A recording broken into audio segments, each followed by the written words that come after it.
예, 이러함으로 요한의 세례로부터 우리 가운데서 올려져 가신 날까지 주 예수께서 우리 가운데 출입하실 때에 항상 우리와 함께 다니는 사람 중에 하나를 세워 우리와 더불어 예수께서 부활하심을 증언할 사람이 되게 하여야 하리라 하거늘 그들이 두 사람을 내세우니 하나는 바사바라고도 하고 별명은 유수도라고 하는 요셉이요 하나는 마띠아라. 그들이 기도하여 이르되 무 사람의 마음을 아시는 주여 이 두 사람 중에 누가 주님께 택하신 바 되어 봉사와 및 사도의 직분에 대신할 자인지를 보이시옵소서. 유다는 이 직무를 버리고 제 것으로 갔나이다 하고 다 같이 읽을게요. 제비포가 마띠아를 얻으니 그가 열한 사도의 수에 들어가니라. 아멘.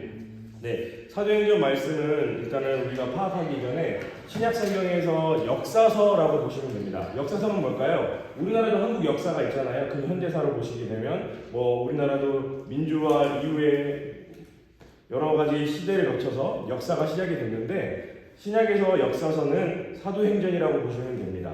그래서 사도행전이 끝나면 바로 뭐가 나오죠? 로마서부터 나오잖아요. 그 서신서라고 하죠. 왜 서신이라고 할까요? 편지글이기 때문에. 사도 바울이나 12사도 중에 한 사람이 본인의 이름으로 편지를 쓴 글이기 때문에 서신서라고 합니다.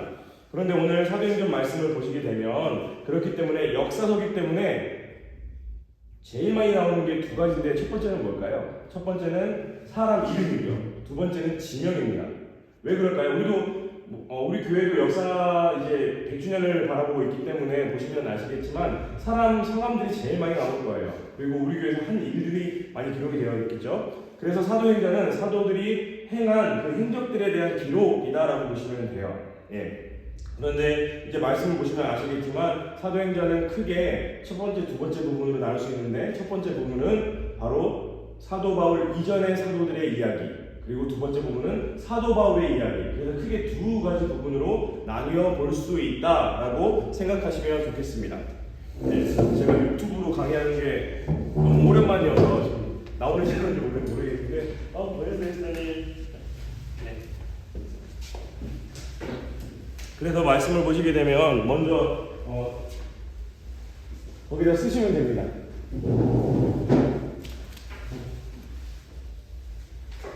거기 보시면 1절부터 5절까지 보시게 되면 네, 사도행전 보고 있습니다. 1장 1절부터 5절까지 보시게 되면 이 말씀이 어디 말씀이랑 비슷하냐면 어디 말씀이랑 비슷하신 것 같아요, 여러분? 누가복음이나 요한복음 보시게 되면 사복음서 내용이랑 비슷한 것을 우리가 확인하게 됩니다. 뭔가 반복이 되는 것을 우리는 확인하게 되죠. 사도행전 1장입니다.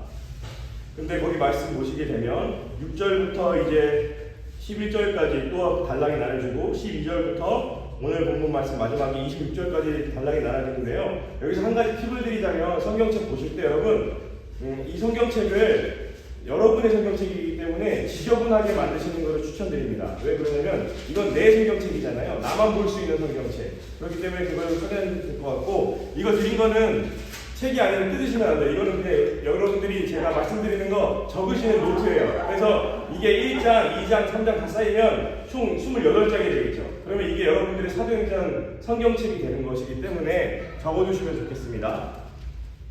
그래서 먼저 말씀을 보시게 되면 역사적인 기록이다라고 말씀을 드렸는데 1절부터 5절까지 첫 번째 단락을 보시게 되면 성령으로 세례를 받으리라라고 위에 소단락이 되어 있죠. 그래서 성경책 보실 때마다 그 소단락 보시는 게 정말 중요해요.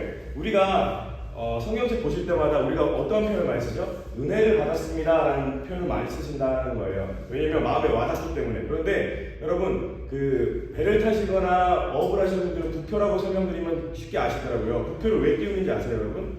거기 아래 어망이 있고 그 아래 부업을 할 수 있는 물고기들이 많기 때문에 부표를 띄우거든요. 바다에서는 부표를 안 띄우면 본인이 어디로 갈지 모르기 때문에. 그래서 여러분 이 소제목들 있잖아요. 단락 부분 되어 있는 이 소제목들이 바다 가운데 있는 부표라고 생각하시면 돼요. 그래서 성경 말씀도 물론 중요하지만 이렇게 단락 부분 되어 있는 것도 여러분에게는 참 성경 보시는 데 있어서 중요한 팁이다라고 보시면 좋을 것 같고요. 그래서 사도행전 말씀은 아까 말씀드린 것처럼 누가복음과 평행을 이루고 있어요. 그래서 오늘 우리가 읽지는 않았지만 거기 옆에 적어주시면 누가복음 24장 36절에서 53절이요. 누가복음 24장 36절에서 53절을 나중에 적어두시면 사도행전에다 적어주셔도 되는데 거기와 여기 사도행전 초입부가 거의 동등합니다. 예. 아무래도 그 헬라어로는 거의 비슷할 텐데 한글로 번역되면서 약간 이제 뉘앙스라든지 그런 부분이 좀 달라져 있어서 그런 부분을 참고하시면 좋을 것 같고요. 먼저 2절 말씀을 보시게 되면 그가 택하신 사도들에게 뭐라고 되어 있죠? 성령으로 명하시고 라고 되어 있죠. 이 성령이 뭘까요, 여러분? 하나님이 우리와 함께 하신다라는 그 내주하시는 성령 하나님이거든요. 그런데 여기서 말하는 성령으로라는 건 뭐냐면 성령님께서 제자들이 예수님의 가르침을 바르게 이해하고 순종하도록 도와주시는 분, 곧 영어로 하면 뭘까요? 헬퍼입니다. 헬퍼, 도와주시는 분. 그래서 신앙생활은 여러분 힘들고 어려운 게 아니라 정말로 하나님 보시기에 우리가 하나님께 내가 맡기면 신앙생활만큼 쉬운 게 없다라는 것을 믿고 나아가셔야 돼요. 왜 그럴까요? 왜 신앙생활이 어려우냐면 내 힘으로 하려고 해서요. 네. 우리가 세상 일이 왜 힘들죠, 여러분? 내 힘으로 하려고 하다 보니 힘드신 거 다 아실 거예요. 저보다 더 잘하실 거예요. 그런데 내가 이것을 누군가에게 맡길 때 평안함이 오거든요. 그것은 하나님께서 우리에게 주시는 성령 하나님으로부터 주시는 평안함이기 때문에 그것을 여러분들이 항상 강구하셔야 됩니다. 그래서 우리가 가장 좋아하시는 말씀이 뭐냐면 성령 충만이라는 말씀 아실 거예요. 성령 충만이라는 것은 전화를 못 받아요.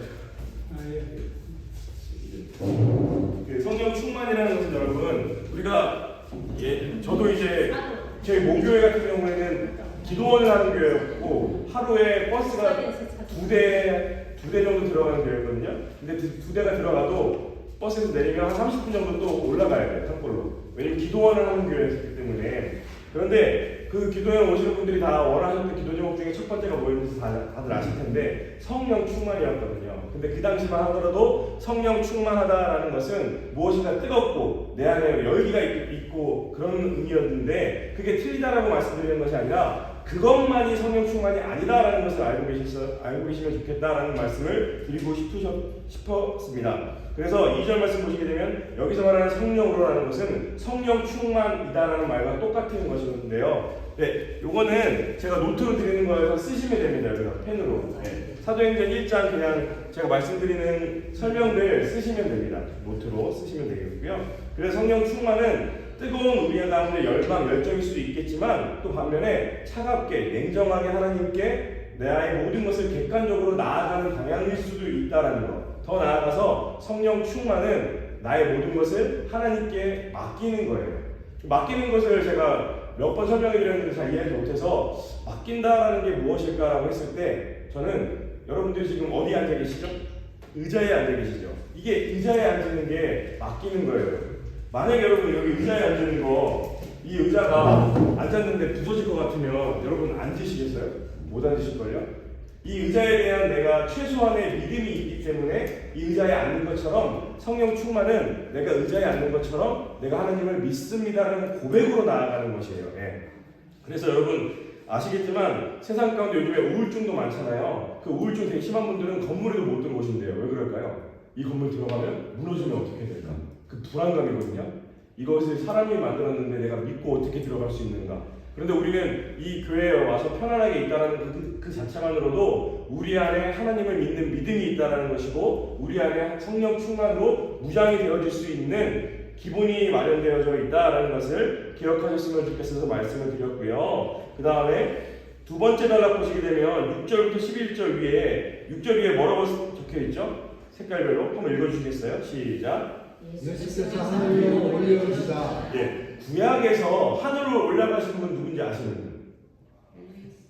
엘리야도 있고 그 전에 또 에녹도 있어요. 에녹도. 예. 하나님과 그래서 우리가 쉽게 기억하시는 게 에녹과 엘리야를 하나님께서 동행하여서 직접 천국으로 모셔갔다라고 우리는 믿고 있거든요. 그런데 예수께서 하늘로 올려주시다. 세 번째로 올라가셨잖아요. 물론 이게 여러 가지 우리 해석의 방향이 있지만 성경에서 3이라는 숫자는 어떤 숫자인지 아시죠? 완전수입니다. 완전수. 3이라는 숫자는. 그래서 하나님께서 예수님을 통해서 모든 것을 완벽하게 이루어 주셨다라는 의미가 있다라는 것을 아시면 좋겠고요. 그러면 그 예수님께서 이 땅에 오신 첫 번째 목적이 무엇이냐면 하나님과 인간 사이에 그 막힌다는 허셨어요. 말 그대로 사람이 하나님께 나아갈 수 없는데 하나님이 예수님을 보내주셔서 징검다리 역할을 해주신 거예요. 이렇게 생각하시면 될 거예요. 하나님이라는 이러한 A라는 봉우리가 있는데 인간이라는 B라는 봉우리가 있는데 이 B라는 봉우리에서 A라는 봉우리까지 가려고 하면 무엇이 필요할까요, 여러분? 다리가 필요하겠죠. 그 다리가 누구시라고요? 예수 그리스도라고 말씀드리고 싶습니다. 그런데 그 예수님이 이 땅에 오시는 그 제일 첫 번째 목적은 6절 말씀 다 같이 한번 읽어볼까요? 사도행전 1장 6절입니다. 시작. 그들이 모였을 때 예수께 여쭤이르되 주께서 이스라엘 나라를 회복하시니이까. 예, 여기서 명사는 뭐라고 표현되어 있냐면 회복하심이라고 되어 있죠. 예수님께서 이 땅에 오신 첫 번째 목적은 회복입니다. 회복은 뭐냐면요, 여러분, 어그러진 게 올바로 펴지게 되는 거예요.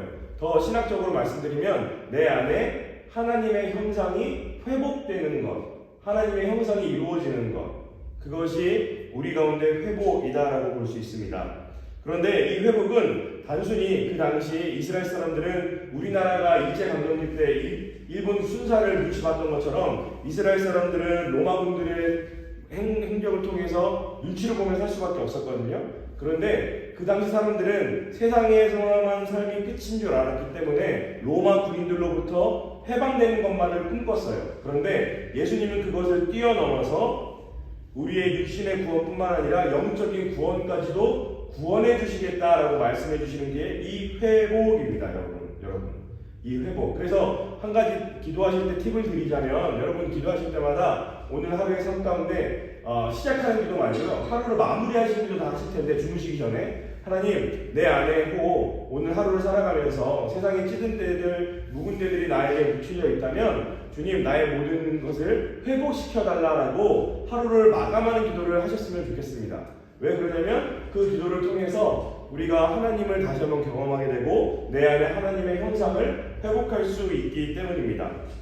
또한 8절 말씀 다 같이 한번 읽어볼까요? 8절 시작. 오직 성령이 너희에게 임하시면 너희가 하늘을 바라보고 예루살렘과 온 유대와 사마리아와 땅끝까지 이르러 내 증인이 되리라 하시니라. 아멘. 이것은 사도행전 1장 8절은 사도행전의 주제 말씀입니다. 주제 말씀. 우리가 책을 읽든 어떤 것을 보든 거기에 주제 말씀이 있다는 것은 다 아실 거예요. 그래서 가장 유명하고 중요한 말씀인데 8절 보시게 되면 오직 성령이 너희에게 임하시면 너희가 권능을 받고, 아까 말씀드렸죠, 역사서기 때문에 장소가 많이 나온다고요. 장소가 첫 번째 어디가 나오죠? 예루살렘이 나와요. 이 예루살렘은 이렇게 생각하시면 돼요. 우리가 도림교회 주변 생각하시면 돼요. 네, 도림동, 대림동, 신길동까지 영등포구 어디든 우리가 쉽게 찾아갈 수 있는 나의 생활의 환경, 일터라고 보시면 돼요. 내가 자주 다니는 곳, 그곳이 예루살렘이다라고 보시면 되겠고, 온 유대와 사마리아라고 되어 있는데 온 유대는 더 큰 지역이라고 보시면 돼요. 그리고 사마리아는 어딜까요? 다들 아시겠지만 요한복음 4장 말씀에 사마리아 여인을 예수님이 구원의 길로 인도해 주셨잖아요. 그런데 제자들이 왜 놀랐냐면 사마리아는 지저분하고 악한 땅이기 때문에 유대인들이 갈 수 없는 땅이었어요. 왜 못 갔을까요? 가면 내 몸이 더러워지기 때문에 하나님께 정결의 식을 취하고 다시 회복을 강구하며 나아가야 했었기 때문에 사마리아는 못 가는 지역이었어요. 그 말은 무엇이냐면 우리에게 있어서 사마리아는 어디냐면 내가 가기 꺼려하는 곳, 내가 가기 싫어하는 곳. 그래서 예전에 어느 집사님은 그 얘기 하시더라고요. 제가 이거 강의할 때 자기에게 사마리아는 시댁이라고, 가기 꺼려지는 곳이 시댁이라고 그러더라고요. 그런데 여러분, 이게 단순히 우스갯소리로 그렇게 말씀드렸지만 여러분들이 딱 떠올렸을 때 내가 이 사람만은 전도하기 싫은 사람, 그런 사람은 왜 없겠어요? 부족한 교육에 저도 정말 믿고 그런 사람들이 생길 수도 있는데, 여러분들 가운데 거래처 사업처가 됐든 내 주변의 관계 가운데 정말 내가 싫어하고 꺼려하는 사람일수록 어찌 보면 하나님께서 나에게 허락해 주신 사마리아와 같은 사람들 아닐까요, 여러분? 그 말은 뭐냐면 내가 가야지 사마리아가 복음화 되는 것처럼 여러분들이 꼭 가셔야지, 여러분들이 꼭 만나셔야지 그분들이 구원의 길로 갈 수 있다는 것. 그런데 그거 쉬운 일이세요? 어려운 일이세요? 엄청나게 어렵습니다. 그렇기 때문에 우리가 성령 충만을 갖고 나아가야 한다는 것이죠. 그리고 끝으로 땅끝까지라고 되어 있죠. 이 땅끝은 어디일까요, 여러분? 먼 지역을 의미할 수도 있는데요. 여러분, 우리 지구가 동그랗잖아요. 그러면 예전에 어느 개그맨인가 우스갯소리를 얘기했는데 나의 땅끝은 자기 뒤통수라고 그러더라고요. 왜 그럴까요? 앞으로 쭉 가다 보면 한 바퀴 뒤집으로 돌아서 결국에는 내 뒤통수로 온다는 거. 그 말은 뭐냐면 여러분의 땅끝은 어찌 보면 우리의 가족 아닐까요, 여러분? 나의 자녀들, 혹 나의 부모님, 혹 나의 친지들 가운데 아직 예수님을 믿지 못하는 사람이 계시다면 그분들에게 복음을 전할 줄 아는 것, 그것이 우리가 땅끝까지 나아가야 한다는 것인데, 우리가 앞서 읽으셨지만 8절 초반부에 뭐라고 되어 있냐면 오직 성령이 너에게 임하시는이에요. 이게 제일 중요한 전제 조건입니다, 여러분. 우리가 아무리 예루살렘, 유대, 사마리아 땅끝까지 가려고 해도요, 내 안에 성령이 없으면 아무 짝에도 쓸모없다라는 것을 하나님은 우리에게 설명해주고 계신 거예요. 그러면 성령이 임하기 위해서 우리가 해야 할 노력은 무엇일까요? 단순합니다. 믿으시면 돼요. 여러분 아까 초도 때 말씀드렸죠? 여러분 의자에 앉는 것, 의자가 부서지지 않겠다라는 그 사소한 믿음이잖아요. 그 믿음, 어린아이와 같은 믿음이요. 예수님이 나의 죄를 용서해 주신다라는 믿음. 근데 어느 분은 그렇게 얘기하시더라고요. 자기는 시험말로 세상에서도 버림받은 죄인인데 어떻게 그 죄를 하나님께 누추하게 너무 죄송한데 용서를 구하냐라고 하시는데, 이렇게 생각하시면 어떨까요, 여러분? 예수님이 용서 못하실 죄가 있으실까요? 없습니다. 자녀를 양육해 보시는 분들 다 아실 거예요. 아무리 자녀가 악해도 내 품 안의 자식이라고 하더라고요. 그 말은 뭐냐면 하나님이 못 품을 죄인은 없다라는 거예요. 그것을 우리가 믿고 나아갈 때 성령이 우리 가운데 임함을 신뢰하셨으면 좋겠고, 9절 말씀 보시게 되면 이런 신기한 표현이 나오거든요. 이 말씀을 마치시고 그들이 보는데 올려져 가시니 구름이 그를 가리어 보이지 않게 하더라 라고 되어 있어요. 이게 성경에서 보시게 되면 두 가지 표현이 나오게 되는데, 하늘, 구름이란 표현은 인간이 어찌할 수 없는 영역입니다. 지금도 우리가 뭐 구름 그런 속담도 있잖아요. 뜬구름 잡는 표현, 이런 표현 쓰잖아요. 그 말은 뭘까요? 하늘이나 구름은 인간이 침범할 수 없는 영역을 뜻하는 동시에 하나님의 영역을 의미합니다. 성경에서 말할 때. 그래서 이 사도행전뿐만 아니라 다른 복음서에서 혹은 성경 말씀 구절 가운데 하늘이란 표현이라든지 구름이란 표현이 나오면요, 하나님의 영역을 뜻하는 것이구나 라는 것. 앞서 더 말씀드리고 싶은 것은 무엇이냐면, 우리가 하나님의 영역이라는 것을 알았을 때 우리가 해야 될 건 뭐냐면, 그것이 내 것입니다라고 내가 노력하겠습니다라는 표현이 아니라 하나님께 내어 맡기는 거예요, 여러분. 우리가 성경책에는 뭐다 볼펜이라고 치더라도 내가 이것을 내 거라고 생각해서 잡고 있으면 나 혼자밖에 못 쓰잖아요. 근데 이것을 내가 내려놨을 때 누구나 다 사용할 수 있는 것처럼 내가 내려놓을 때 하나님이 사용하실 수 있거든요. 그런데 여러분 내려놓는 거 엄청나게 어려우실 거예요. 왜 그러냐면 우리는 세상 가운데 정말로 죄, 모든 그 어려움들이 내 삶 가운데 켜켜의 경험으로 쌓여져 있기 때문에 어느 정도 이 정도만 하면 되겠지라는 습관이 되어 있거든요. 그래서 저는 감히 말씀드리고 싶은 건 뭐냐면, 신앙생활은 세상의 습관을 하나하나 포기하고 내려놓는 것이 우리에게 하나님께서 허락하신 신앙의 습관이다라고 저는 감히 말씀드리고 싶습니다. 그렇기 때문에 신앙생활 하는 것이 무척이나 어려울 수 있다는 것이죠. 하지만 할 수 있습니다. 왜냐하면 성령이 우리에게 임하시면 우리는 권능을 받아 살아갈 수 있는 존재가 되기 때문입니다. 또한 세 번째 끝 단락인데요. 12절 위에 뭐라고 적혀져 있죠? 한번 읽어볼까요? 시작. 마띠아를 세우다. 여기서 되게 좀 슬픈 일이 일어난 거죠. 왜냐하면 12제자 가운데 한 명 누구죠? 가룟 유다가 죽잖아요. 예수님을 팔아 넘김으로 인해서 큰 죄를 범함으로 인해서 죽게 되어서 사도들은 11명으로서는 충분하지 않기 때문에 한 명을 뽑습니다. 근데 그 한 명을 뽑는 방법 가운데 보시게 되면 어떤 표현들이 나오게 되면 제비를 뽑았다라는 표현도 나오게 되고 그런 의미들이 나오게 되는데, 그것은 이제 마지막 절에 26절에 나오게 되는데, 먼저 12절부터 보고 말씀드릴게요. 12절 보시게 되면 제자들이 감람원이라 하는 산으로부터 예루살렘에 돌아오니 라고 되어 있는데, 감람원과 예루살렘은 어떻게 생각하시면 되냐면, 여기서 저희가 도림천을 건너서 신도림역 가는 그 정도 거리밖에 안 되는 거리예요. 가까운 거리예요. 그래서 제자들이 감람원이라는 산으로부터 예루살렘에 돌아오니 이 산은 예루살렘에서 가까워 뭐라고 되어 있죠? 안식일에 가기 알맞은 길이라고 되어 있어요. 왜 이런 표현을 썼을까요? 다 유대인들이잖아요. 유대인들이면 안식일에 뭘 지켜야 되죠? 안식일 유대 법을 지켜야 돼요. 그럼 안식일 가운데 지금도 유대 예루살렘 가시면 아시겠지만 엘리베이터가 두 대가 있어요. 이스라엘은. 한 대는 뭐냐면 안식일용 엘리베이터. 되게 웃기죠. 한 개는 뭐냐면 이방인들이 쓰는 엘리베이터. 그 안식일용 엘리베이터는 누르지 않아요. 그냥 자동으로 서요. 1층 수고, 2층 수고, 3층 수고. 왜일까요? 이렇게 버튼 누르는 것도 안식일에 내가 하나님께 범죄하는 거예요. 되게 웃기겠지만 지금도 그렇게 하고 있어요. 근데 여기서 보면 안식일에 가기 알맞은 길이라는 것은 안식일 가운데 이들이 정한 거예요. 어느 정도 일정 범위만 가야지 안식일의 법을 지킨다라는 것을 알고 있었기 때문에 성경 가운데 안식일에 가기 알맞은 길이라라고 표현이 나오게 된다라는 것을 성경적으로 문화적으로 알고 계시면 좋을 것 같아서 말씀드렸고요. 그 다음에 좀 더 디테일하게 설명해드리면 그러면 안식일에 갈 수 있는 거리는 어느 정도 될까? 1km밖에 안 된다고 하더라고요. 그러니까 여기서 만약에 안식일이면 백원사님은 집에 못 가시는 거예요. 1km가 넘어오니까. 네.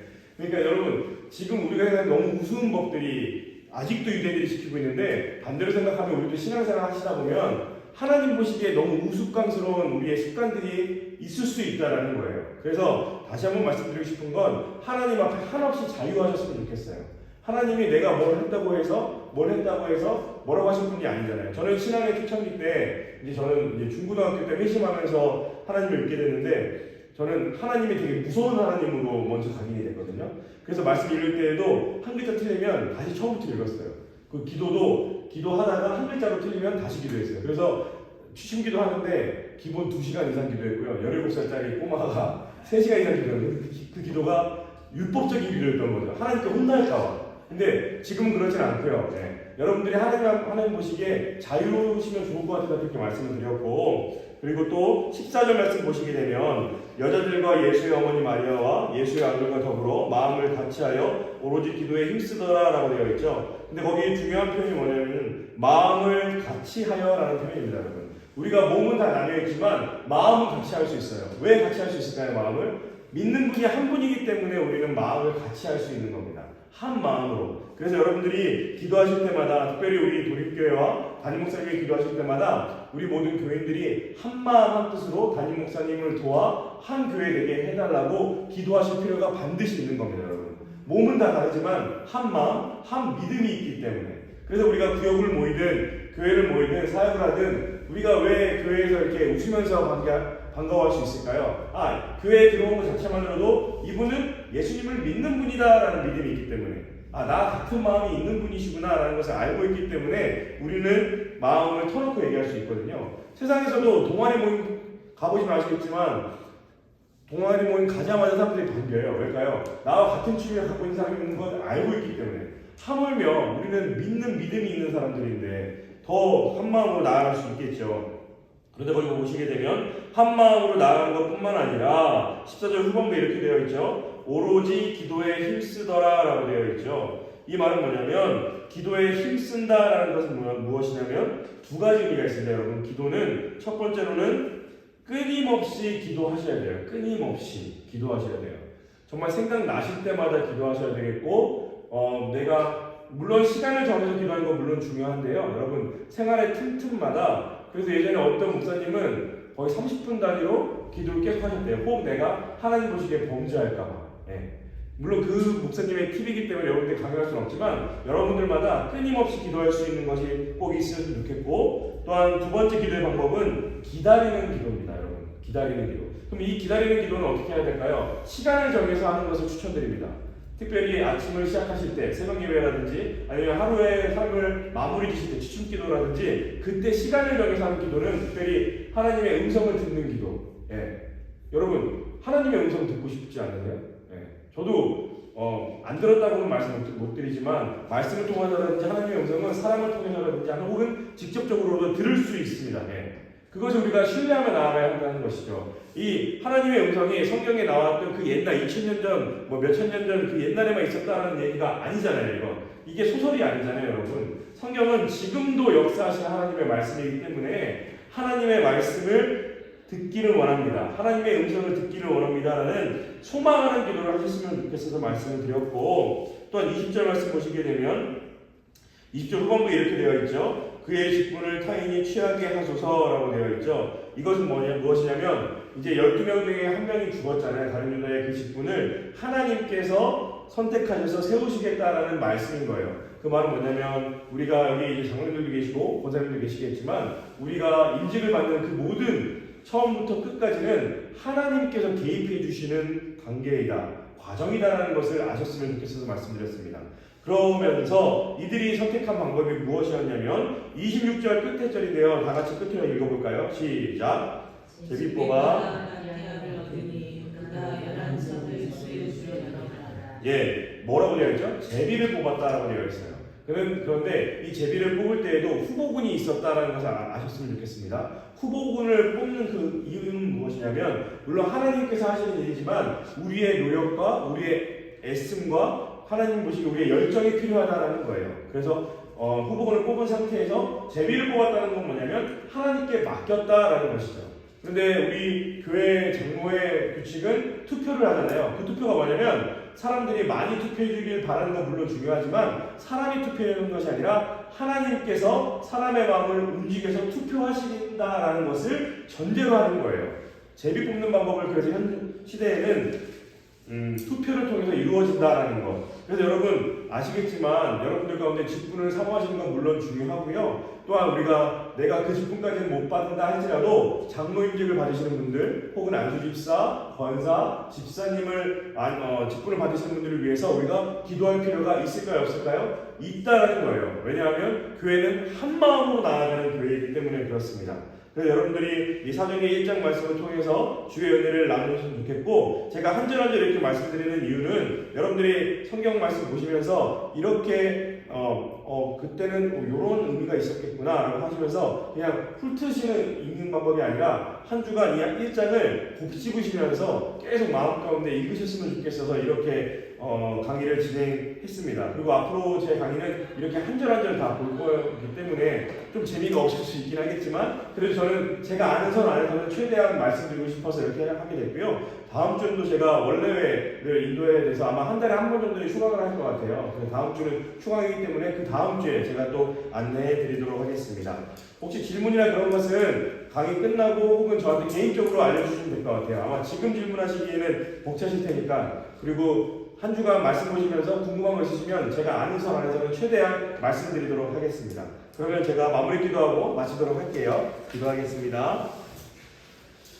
하나님, 오늘 말씀 가운데 중요한 말씀이라고 일러주셨던 말씀을 통해 기도합니다. 오직 성령이 너희에게 임하시면 너희가 권능을 받고 예루살렘과 온 유대와 사마리아와 땅끝까지 이르러 내 증인이 되리라 하시니라. 아멘. 주님, 이 말씀을 우리에게 허락하여 주신 줄 믿습니다. 그러니 이 말씀을 통해 아버지 하나님의 말씀으로, 아버지 하나님의 사랑으로, 아버지 하나님의 권능으로 나아갈 수 있도록 은혜 베풀어 주시옵소서. 그래서 아버지 하나님의 말씀 가운데 여기 계신 모든 분들 한 분 한 분 주님 축복의 일로 인도하여 주시고 주의 은혜 정리를 품어주셔서 사도행전의 말씀을 통해 살아갈 수 있는 담력을 허락하여 주시옵소서. 아버지 하나님, 여기 계신 모든 분들의 삶과 가정과 일터를 이번 한 주간 가운데 보호해 주시길 간절히 소원하옵고 예수 그리스도의 이름으로 축복하며 감사하며 기도드렸습니다. 아멘. 네, 감사합니다.